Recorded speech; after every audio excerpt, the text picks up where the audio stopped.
할렐루야. 오늘은 고린도전서 말씀을 통하여 하나님 주시는 우리에게 큰 은혜가 임하게 될 줄 믿습니다. 이 고린도라고 하는 지역이 참 재밌습니다.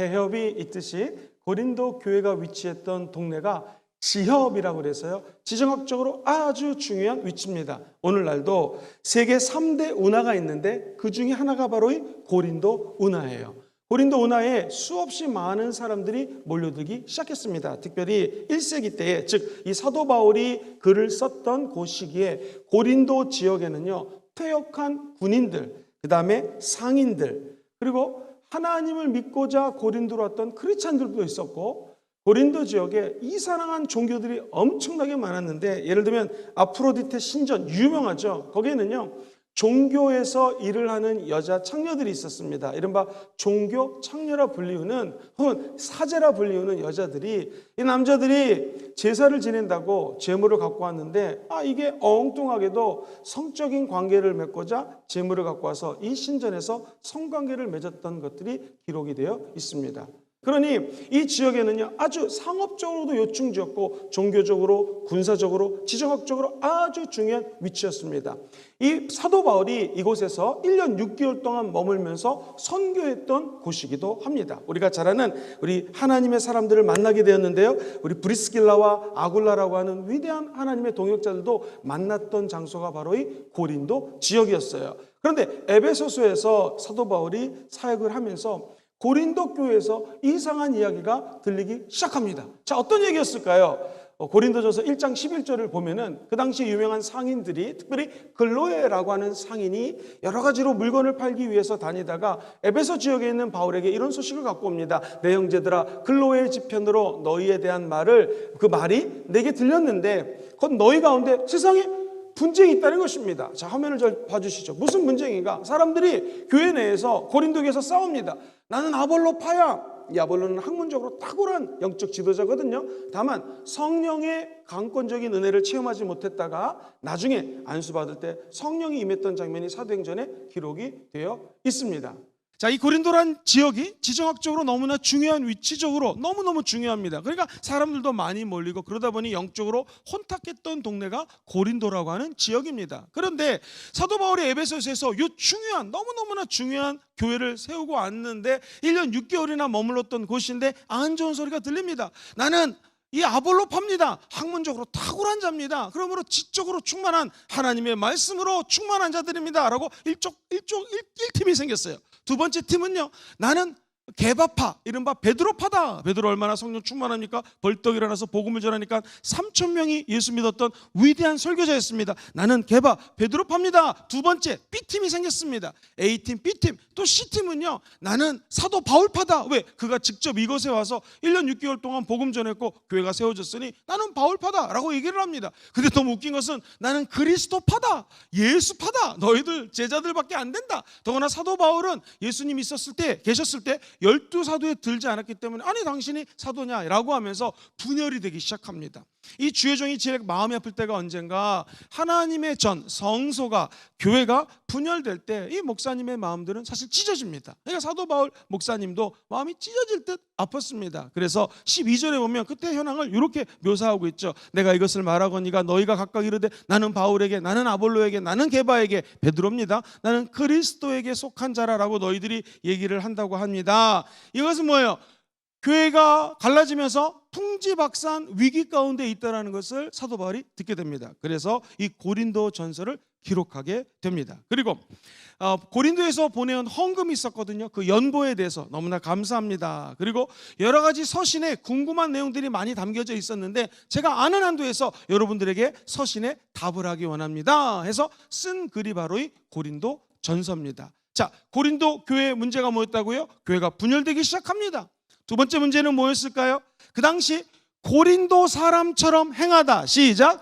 고린도 사람처럼 행하다. 이 말은요, 아예 비꼬 와서 쓴 말인데 무슨 뜻이냐면 성적으로 부도덕하다라는 것을, 저 사람은 고린도 사람 같아. 아예 이 말은요, 성적으로 너무나 부도덕하다라는 의미로 씁니다. 세속적으로 태폐한 생활 방식, 문란한 생활 방식들이, 음란한 것들이 이 고린도 지역에 있었는데, 안타까운 것은 이것이 교회까지 스물스물 들어왔다라는 것입니다. 첫 번째, 의붓 어머니하고 성관계하는 장면들이 있다라고 보고가 들어왔고, 근친상간의 문제가 있었고, 특별히 남자들이 창녀들하고 몸을 섞는다라는 실제적인 일들이 교회에도 있었던 것입니다. 너무나 세상이 타락하니까 세상에 살면서 이런 죄를 사람들이 저질렀다라는 것입니다. 그래서 유독 고린도전서는요, 성적인 문제, 이혼에 대한 문제, 가정에 대한 문제, 독신, 어떻게 결혼 생활해야 될지 문제들이 쫙 펼쳐집니다. 그 이유가 고린도 지역의 특수한 문화적 배경 때문에 그래요. 두 번째,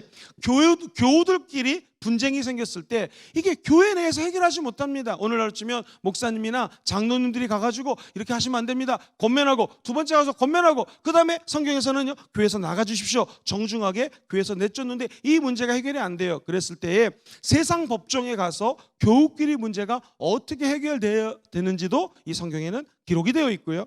우리나라 같이 고사 지내고 제사 지내지 않습니까? 이런 상황 속에서 우상에게 제물을 드리는 것들, 특별히 우상에게 제사 지내고 난 다음에 이거 먹어야 됩니까? 말아야 됩니까? 완전히 우리 삶에 있는 문제들이 다 총망라되어 있습니다. 네 번째는요, 먼저 온 사람들이 성만찬식에서 배를 꽉 채웁니다. 뒤에서 가난한 사람들이 와가지고 성만찬에 참여하지 못합니다. 자, 그러면은 이 사람들이 먹지 못하는 문제 어떻게 해결할 것인가? 그 다음에요, 부활신앙을 부인하는 사람들이 많습니다. 예수님 부활 안 했어. 그때 이 부활신앙을 어떻게 이 사람들에게 잘 가르칠 수 있을 것인가? 이런 이슈들에 대해서 하나하나 가르치는 것이 고린도 전서입니다. 생각해보니 그때나 그 지역이나 지금 우리 부산이나 아니 대한민국이나 비슷한 상황들이 연출되고 있습니다. 그래서 이 신학을 네 가지로 나눈다고 그랬죠. 성경을 공부하는 것을 성서신학 쓰지 않겠습니다. 두 번째, 조직적으로 하나님에 대해서, 인간에 대해서, 예수님에 대해서, 성령님에 대해서 조직적으로 분류해서 공부하는 것을 조직신학이라고 얘기를 했고요. 교회가 세워지고 지금까지 역사적인 교회의 내용들을 살피는 것을 역사신학이라고 그랬죠. 그 다음에 네 번째가 실천신학이에요. 이 고린도전서는 실천신학을 공부하는 사람들에게 꼭 중요한, 너무 중요한 메시지를 던지고 있습니다. 실제로 교회에서 벌어지는 일들이 고린도전서에 많이 담겨져 있다는 것입니다. 그래서 고린도전서를 통해서 어떻게 신앙을 삶에 반영할 수 있는지에 대해서 고린도전서는 아주 자세히 설명하고 있습니다. 자, 오늘 이 강의를 통해서 실제적으로 우리 생활에 도움받는 시간 되기를 주의 이름으로 기도합니다. 에베소에서 이 편지를 쓰면서 사도 바울의 마음이 무너졌던 것은 교회가 분열되기 시작합니다. 말씀드렸던 것처럼 사람들이 오해하는 게 있는데요, 몇 가지 오해에 대해서 언급하겠습니다. 오해는 무엇인가? 257페이지 보시면 교회 분열된 원인이 있습니다. 자, 점을 읽어보시면 십자가 도에 대한 오해가 있습니다. 고린도 사람들이 하나님의 지혜를 이해하지 못했습니다. 인간의 지혜로 하나님의 지혜를 대신하려고 해요. 내가 공부를 많이 한 사람인데 아볼로 판대라고 하면서 지식적으로 하나님 말씀을 접근하니 문제가 생기기 시작합니다. 지식적으로 십자가의 도를 이해하려고 하니 이해할 수가 없습니다. 그래서 너무나 유명한 말 1장 18절 같이 한번 읽어볼까요? 시작. 십자가의 도가 멸망하는 자들에게는 미련한 것이요, 구원을 받은 우리에게는 하나님의 뭐예요? 능력이다. 십자가의 도는 무엇입니까? 예수 죽음 내 죽음, 예수 부활 내 부활, 예수 승천 내 승천, 예수님이 계신 보좌가 내 보좌. 이것이 십자가의 도거든요. 한 걸음 더 나가서 이제 예수님이 하나님 보좌 우편에 앉아 계시니까 이 땅에 우리가 힘이 없잖아요. 살아갈 수 있는 능력이 예수님이 없으니 없지 않겠습니까? 그래서 너희들에게 또 다른 보혜사 성령을 보내주시니 예수님 성령, 내 성령. 시작. 예수님 성령. 그래서 고린도전서 1장 2장을 읽어보면요, 거의 성령 논의를 할 정도로 성령에 관한 이야기가 많습니다. 하나님 우리 마음에 깊숙한 것도 통촉하고 계시고 성령님이 하나님의 깊은 곳까지 알고 계심으로 성령의 인도함을 받아라는 내용이 많이 나와요. 결국 십자가의 도는 성령의 역사 없이는, 성령의 능력이 없이는 풀 수가 없다라는 것이죠. 저 여러분들이 동정녀 마리아에게서 예수님이 난 걸 믿으면 한번 아멘 해보시겠습니까? 이게 논리적으로 어떻게 이해가 되겠습니까? 예수님이 죽으시고 장사한 지 3일 만에 부활한 거 믿으시면 아멘 해볼까요? 이게 논리적으로 이해할 수가 없는 거죠. 어떤 종교도 부처님도 죽었습니다. 무덤이 있습니다. 여러분 잘 알고 계시는 모하메트도 죽었습니다. 그게 무덤이 있을 것입니다. 그러나 예수님은 무덤이 비어 있습니다. 왜? 예수님은 부활하셨기 때문이죠. 이 십자가의 도는 성령 하나님 주시는 지혜와 은혜 없이는 이해할 수가 없다라는 것이죠. 여기 충돌이 되자 이것을 풀어서 설명하는 장면이 나옵니다. 동그라미 두 번째를 보시면, 자, 그리스도께서는 하나님의 능력이고 십자가의 도는 하나님의 지혜라는 내용이 쭉 풀어서 나오고요. 그 밑에 하나님의 지혜와 성령의 계시에 대해서 나오고요. 사도의 직분에 대한 내용이 4장 1절 이하에 펼쳐지기 시작됩니다. 또한 하나님의 일꾼들, 저와 우리 계신 모든 재직들은 우리에게 필요한 것이 무엇인가 한번 따라해 볼까요? 충성. 우리에게 필요한 것은 충성입니다. 근데 충성에 대해서 판단하실 분은 누군가? 인간이 아니에요. 진짜 충성하는지는 누가 판단하셔요?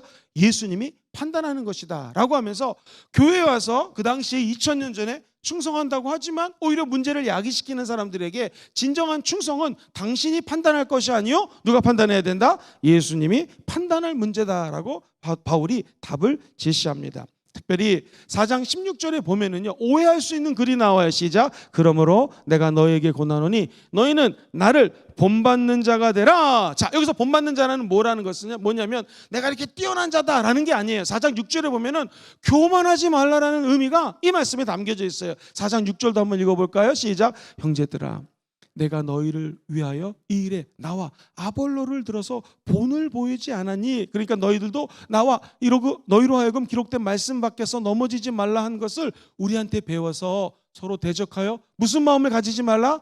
교만한 마음 갖지 말아라. 교회에서 싸우지 말아라. 교만한 마음 갖지 말아라 라고 사도 바울이 자기가 낳았던 영적인 자녀들에게 편지를 쓰는 내용이 나옵니다. 그래서 그리스도 앞에서 항상 겸손한 자가 될 때에 교회의 분란과 문제가 떠나간다는 것이죠. 우리 교회는 하나님 은혜로 아무런 문제가 없고 성도들끼리 화목하게 지냅니다. 바라기는 천국 가는 날까지 우리 교회가 천년의 부흥을 주도하는 교회가 되게 될 줄 믿습니다. 그러려면 저와 성도님들이, 우리 재직들이 나를 본받는 자가 되라. 이 말은 내가 잘나서 본받는 것이 아니라 아볼로처럼 바울처럼 교회에서 겸손한 모습을 보여줬고 여러분들도 나처럼 겸손하기를 바랍니다 라고 하면서 교만의 문제는 재직들이, 우리 리더십들이 하나님 앞에 겸손해질 때 교회의 문제가 잠잠해진다라는 것입니다. 오늘 이 방송을 청취하는 모든 가정에도 아빠와 엄마가 하나님 앞에 겸손해지는 모습을 보여주면 자녀들은요 당연히 하나님을 따라오게 된다는 것이죠. 사랑하는 성도님들, 삶에 이 겸손과 온유와 충성이 늘 함께 하시기를 주의 이름으로 축원드립니다. 자, 이처럼 사도 바울이 도덕적인 문제, 교회 안의 여러 가지 어려운 점에 대해서 이야기를 하면서 이제 드디어 개인 생활의 문제점에 대해서 답을 제시하기 시작합니다. 먼저 결혼의 문제입니다.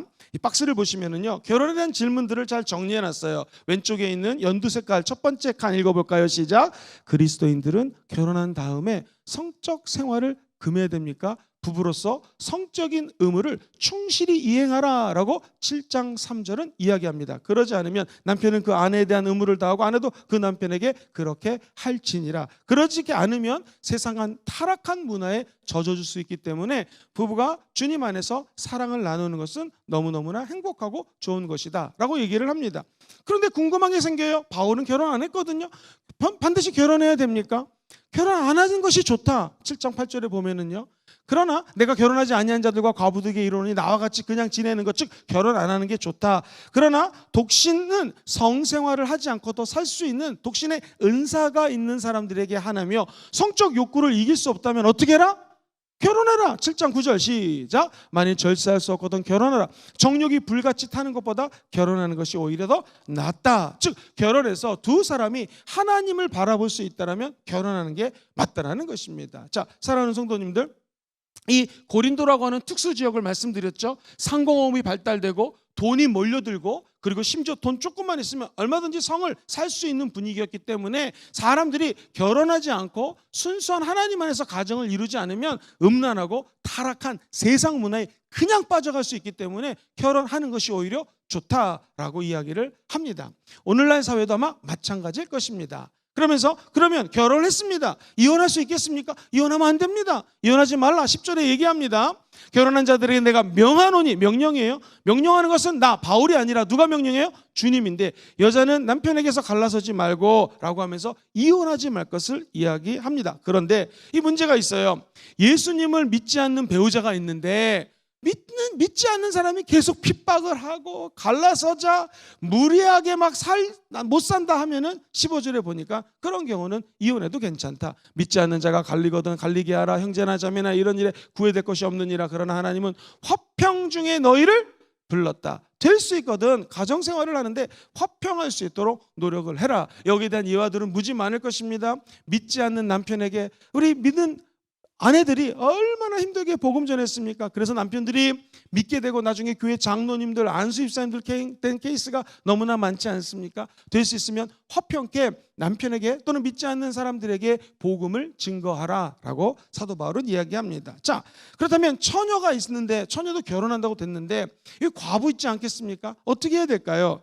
종말론적인 관점에서는 신앙을 굳건히 하려면 독신 상태를 유지하는 것이 좋다. 그러나 결혼하는 것도 나쁘지 않다라고 얘기합니다. 자, 오늘 성경은 해상약하도록 하고요. 이처럼 결혼에 관한 거 세 가지로 요약할 수 있겠네요. 결혼하는 거 이거 하나님의 뜻입니다. 나쁘지 않습니다. 근데 중요한 건 뭐예요? 두 사람이 결혼했을 때 하나 예를 들어 보겠습니다. 옆에 제 아내가 있습니다. 저와 제 아내가 둘이 바라보고 우리 둘만 사랑하는 거예요. 하나 이거 원치 않는다는 거죠. 두 사람이 손을 마주보고 십자가 예수를 바라보면서 함께 사랑을 하면서 십자가 예수를 향하여 하나님 나라를 위하여 아버지 나라 확장을 위하여 함께 저 목표를 향하여 비전을 향하여 걸어가는 장면이 결혼의 모습이에요. 그래서 두 사람이 행복해요 사랑해요 라고 그 자리에 멈춰 있는 것이 아니라 손을 잡고 아버지 나라 확장을 위하여 하나님 나라의 임재를 위하여 함께 걸어가서 십자가를 향해 저 천국을 향해 함께 동역해 나가는 것이 올바른 결혼 생활이다라고 얘기를 합니다. 근데 두 번째 어쩔 수 없이 내 아내가 예수 믿는다고 저를 핍박합니다. 내 남편이 너무너무 심하게 핍박해서 이혼하자고 합니다. 이런 경우에는 이혼을 해도 좋다. 그래서 세 번째 그렇지만 할 수 있거든 혼자 사는 것이 좋다. 그 이유는 뭘까요? 혼자 살면 여러 가지로 기도 생활이라든가 혼자 하나님을 바라보기 유익할 수 있으니 혼자 사는 것도 권면한다. 그렇지만 일단 결혼을 했으면 헤어질 수 없는 것. 왜? 하나님이 하나 되게 했기 때문에 인간이 흐트러 놓을 수가 없다. 갈라놓을 수가 없다. 그러므로 우리는 어떤 교훈을 얻게 되냐면 결혼하신 분들은요. 남편이 믿건 또는 아내가 믿건 안 믿건 내 파트너가 믿건 안 믿건 상관없이 끊임없이 화평할 수 있도록 노력해야 된다는 것입니다. 오늘 우리 청년들도 많이 와 있는데 결혼 안 한 분들은요. 그렇기 때문에 결혼만큼은요. 초등학생 때부터 아니 유치원 때부터 애들을 위해서 기도해야 됩니다. 정말 결혼의 인생에서 너무나 중요하기 때문에 하나님의 은혜 가운데 함께 만나 주의 나라를 위하여 하나님 주신 비전을 위하여 함께 할 수 있는 배우자를 만나게 해달라고 기도하고 결혼해야 된다는 것입니다. 그러나 결혼하고 나면 결혼 전에 눈을 두 개 크게 뜨고 파트너를 찾아야 돼요. 할렐루야. 청년들 알겠습니까? 그런데 결혼을 하면 어떻게 돼요? 한 눈을 감고 살아야 됩니다. 왜냐하면 아내도 남편도 다 흠이 있기 때문에 결혼 전에는 파트너를 찾기 위해서 열심히 노력해야 되지만 일단 결혼하고 나면 한쪽 눈을 감고 그러니까 하나님이 내 이 남자에게 붙여줬구나. 이 여자가 이렇게 부족하니까 이 여인에게 나를 붙여주셔서 이 부족한 점을 메꾸기 위해서 서로의 부족함을 도와주기 위해서 우리가 결혼했구나라고 하면서 지내라는 것이죠. 고린도라고 하는 특수한 음란한 문화 가운데에 있었던 가정 문제에 대해서 사도 바울은 이렇게 답을 제시합니다. 아마도 오늘 이 시대를 살고 있는 오늘날에도 큰 도움이 되는 유익한 메시지라고 생각합니다. 뿐만 아니라 8장, 9장, 10장에 가면은요 자유에 대한 문제들에 대한 답이 나옵니다. 지식이 아닌 사랑의 바탕을 둔 자유의 원칙이 있습니다. 하나님을 사랑하는 사람들에게는요 우상은 헛된 것이요 우상의 재물을 먹는 것은 아무 관계가 없다. 무슨 말인가? 이렇게 영적으로 제사를 드렸습니다. 그런데 문제는 제사 드리고 난 음식이 있는데 이건 먹어야 될까요? 말아야 될까요? 우리 믿는 사람들은요 제물로 바쳐진 음식이라 할지라도 우리는 예수 믿기 때문에 먹어도 된다라고 사도 바울은 담대히 이야기합니다. 비록 자신은 자유함을 받아 꺼리낌이 없어도 믿음이 연약한 형제의 믿음의 걸림돌이 되면 우상의 제물을 먹지 말아야 된다. 아니 먹으라고 그래놓고 왜 그렇습니까? 자 한번 저 보세요. 예를 들어 보겠습니다. 만약에 우리 재직들이 술을 마시는데요. 술을 마시는 장면을 지나가던 성도가 봤습니다. 중고등학생들이 봤습니다. 아니 담배를 피는데 예를 들면 그럴 일은 없겠지만 우리 재직은 다른 교회에 실제로 있었던 일입니다. 교회학교 교사가 담배를 끊지 못했어요. 그래가지고 이분이 전철역에 나와서 담배를 하나 딱 무는데 저기서 그러니까 자기가 가르쳤던 이 중고등학생들이 오기 시작합니다. 그러니까 너무나 황당해가지고 이 교사가 애들이 오니까요 담배를 꺼가지고 이렇게 하고요 이제 그때는 전자담배가 없기 때문에 요즘 전자담배는 냄새가 안 나지만 그때는 냄새가 나는 담배였지 않습니까? 냄새가 애들한테 막 이러면서 나타나는 거예요. 그런데 하나님이 그 장면을 계속 묵상하게 하면서 내가 교사가 이러면 안 되지. 이거 끊어야겠다 해서 그때부터 담배가 끊어졌다고 합니다. 할렐루야. 그러니까 재직의 유익은 이거예요. 그러니까 내가 담배를 피는 거 뭐 솔직히 교회는요 담배 핀다고 지옥 간다 이런 거 성경에 없습니다. 저도 담배 피는 거 사실 이거는 교회나 병원이나 건강이 좋지 않으니까 피지 말라고 얘기하는 것입니다. 아니 담배 핀다고 지옥 간다는 얘기는 없어요. 피실 분들은 피십시오. 너무나 좋아하는 분들이 계시네요. 우리나라는 복음이 들어왔을 때 너무나 사람들이 주초, 술을 많이 먹고 담배를 많이 피니까 기독교에서 하지 말라고 언급했습니다. 실제로 유럽에 가면 목사님들 만나면 담배 피는 목사님들도 계시고 그 나라는 맥주가 물이 안 좋으니까 맥주를 마시는 목사님들도 계셔요. 제가 드릴 말씀 뭐냐면 잘 들으세요. 만약에 우리 같은 이런 문화에서 만약 내가 담배를 피고 술을 먹는데 교회 재직입니다. 또는 교학교 교사입니다. 청년 리더입니다. 그런데 지나가던 새신자가 아니 우리 장로님이 술을 마셔, 우리 안수입사님이 술을 먹어 라고 하면서 시험에 든다면 성경에는요 연자 맷돌을 가고 시험에 빠뜨리면 죽으라고 얘기를 했거든요. 그러니까 절대로 나 때문에 다른 연약한 믿음 있는 사람들이 시험에 들면 된다 안 된다? 안 된다라는 거예요. 믿음으로 제물에게 바쳤던 음식 먹어도 no problem 괜찮아요. 그런데 내가 이 제물로 바쳤던 것을 먹었을 때에 새신자나 새가족이나 믿음이 연약한 자가 봤을 때 어머머머 저거 왜 먹지? 이분이 시험 든다면 과감하게 내가 먹어도 되지만 난 믿음이 있지만 이 믿음이 약한 사람을 위해서 먹지 말라라는 거예요. 제가 드린 설명을 안다스탠드 모른다스탠드 안다스탠드. 어떻게 하면 좋습니까 목사님? 술 드시는 분들은 화장실에 가서 문 잠그고 혼자 드십시오. 아무도 보지 못하게 드셔야 됩니다. 교회 재직인데 술을 먹는 것 때문에 마음이 넓은 사람은 뭐 드실 수도 있겠지 하겠지만 초신자, 새신자가 술 먹는 장면, 담배 피는 장면을 보고 놀라거나 시험에 든다면 이거 큰 문제가 생기기 때문에 이렇게 하지 말아라 라고 사도 바울이 권면하는 것입니다. 자, 9장에 가면은요 복음의 사도의 자세는 어떤 것인가 라는 내용이 쭉 나옵니다. 10장에 보면은 또 다시 이 우상을 숭배한 이스라엘 백성들에 대해서 쭉 설명하는 장면이 나오게 됩니다. 자, 이제 드디어 고린도전서 12장으로 한번 가보겠습니다. 고린도전서 12장에는 우리가 너무나 잘 아는 은사장이라고 이야기를 합니다. 그래서 9가지 은사에 대해서 주로 설명을 하죠. 머리로 받는 은사, 지식의 은사. 저를 따라해 볼까요? 시작. 지식의 은사, 지혜의 은사, 영분별의 은사. 입으로 하는 은사입니다. 방언의 은사, 방언 통변의 은사, 예언의 은사. 입으로 다 하는 것들이죠. 뭐 가슴으로 받는 은사라고 표현하기도 합니다. 한번 따라해 볼까요? 믿음의 은사, 신유의 은사, 그 다음에 무슨 귀신 축사라든가 그리고 믿음의 은사 뭐 이런 것들, 능력 행함의 은사. 시작. 능력 행함의 은사. 이렇게 9가지 은사에 대해서 특별히 자세하게 설명을 하고 있습니다.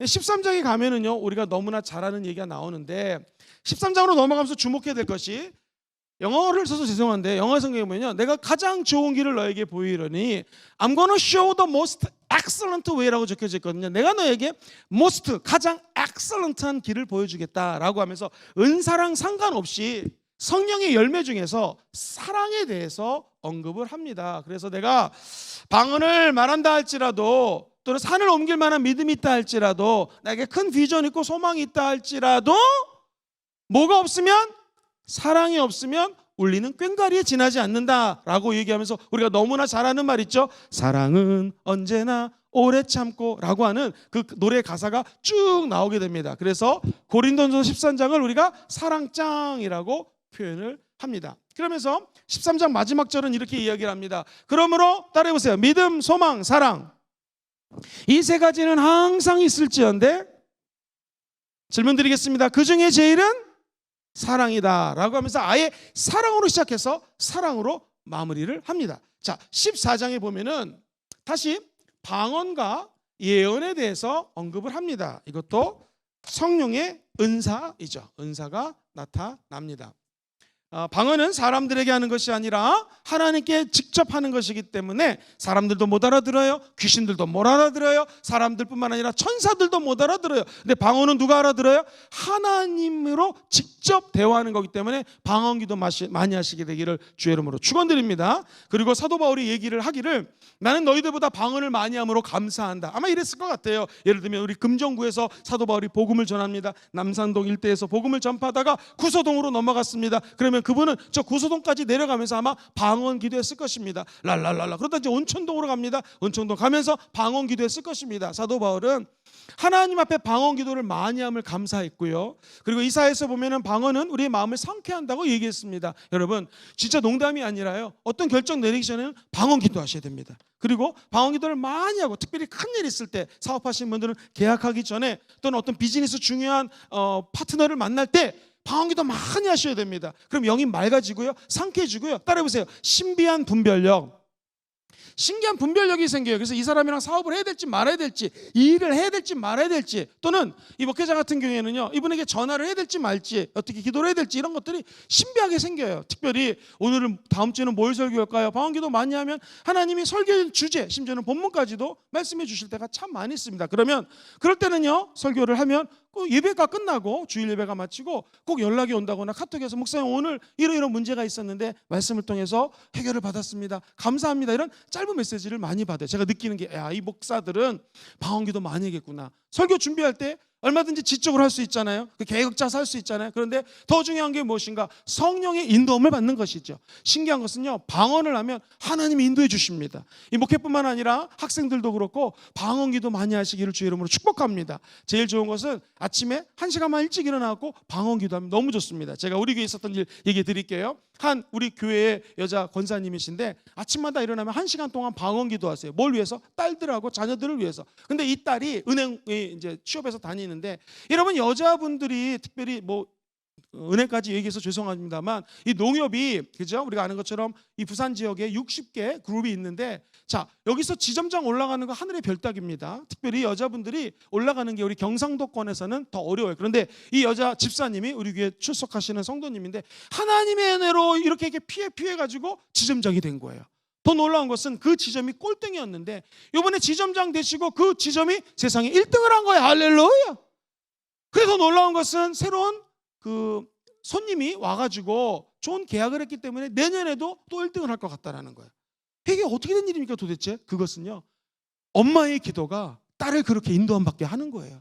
엄마가 기도하니까 자기도 일어나가지고는 엄마처럼은 기도 많이 못하지만 기도하고 출근해가지고 그 지점장으로서 일을 열심히 하고 있습니다. 제가 신방 가서 이 간증을 듣고 얼마나 큰 은혜를 받았는지 모릅니다. 이 방언 기도가 놀라운 힘이 있어요. 사도 바울도 내가 방언을 많이 함으로 하나님께 감사한다. 그리고 방언을 얘기하는 것은 내 신앙의 덕을 edify라고 영어 성경에 적혀져 있고요. 헬라어는 오이코도메라고 해서 이 하나님 앞에서 내 신앙의 덕을 함양한다, 구축한다, 담을 쌓는다, 집을 짓는다. 그러면 마귀는 못 넘어오고 우리가 예수 이름으로 마귀를 격파할 수 있는 능력이 이 방언을 많이 할 때 임하게 된다는 것입니다. 방언을 많이 해서 귀신을 물리치시고 중요한 결정 내릴 때 우리가 갖고 있는 지식과 지혜의 한계를 뛰어넘어서 초자연적인 하나님의 능력을 체험하시게 되기를 주의 이름으로 축원드립니다. 이 방언을 많이 하면 개인의 덕을 쌓는다. 근데 예언, 오늘날 설교라고 할 수 있겠죠. 설교를 잘하면 교회의 덕을 쌓는다라고 사도 바울이 이야기를 합니다. 자, 우리는 이것을 사랑장 그 위에 은사 12장, 14장 또한 은사가 나옵니다. 은사와 은사 사이에 사랑이 있습니다. 그래서 학자들은 그냥 재밌어요. 은사 샌드위치라고 그러죠. 샌드위치 좋아하는 사람 손 들어보세요. 아무도 없습니까? 우리 윤 집사님 좋아하신다 그랬는데요. 샌드위치 안에다가 여러분 잼을 발라 먹거나 뭐 맛있는 거를 넣어서 먹어야지 이 음식이 맛있지 않습니까? 계란이라도 넣어서 먹어야지 맛있는 것처럼 은사와 은사 사이에 뭐가 들어가 있어야 돼요? 사랑이 없으면 그 은사는 사실 어떤 의미에서는 무용지물일 수 있다. 그러니까 은사가 중요한 것은 맞습니다. 그런데 이 은사 사이에 뭐가 있어야 된다? 꼭 사랑이 있어야 된다는 것이죠. 예를 들어 볼까요? 어떤 사람이 귀신 축사하는 은사가 있습니다. 사랑 없이 귀신 축사하면 이게 뭔 은혜가 있겠습니까? 무엇을 하든 어떤 일을 하든 은사는 사랑을 가운데 포함시키고 은사를 사용해야 된다는 것이죠. 우리 순복음 금정교회 내년도 2022년도에는요 성령의 놀라운 권능이 임하게 될 줄 믿습니다. 그렇다면 성령이 놀라운 은사도 부어주실 것입니다. 그 은사를 다 받으시고 누리시고 나누시게 되기를 주의 이름으로 축원합니다. 그런데 그 은사 사이에 뭐가 들어가야 돼요? 사랑이 들어가야 됩니다. 늘 사랑이 가득한 우리 순복음 금정교회 성도님들 되시기를 주의 이름으로 축원드립니다. 사랑을 핵으로 해서 핵폭탄 같은 성령의 능력이 우리 순복음 금정교회가 핵발전소가 돼가지고 온 열방으로 퍼뜨리게 되기를 주의 이름으로 축원드립니다. 그러면서 고린도전서 사도 바울은 15장에서 부활에 대해서 언급을 합니다. 부활신앙. 그리고 마지막 16장에 가서 연보라고 하죠. 이 헌금에 대해서 언급을 하면서 맨 끝에 이렇게 남자답게라고 하는 표현을 쓰면서 고린도전서를 마무리합니다. 우리 다 같이 16장 13절로 14절 읽어봐요. 시작.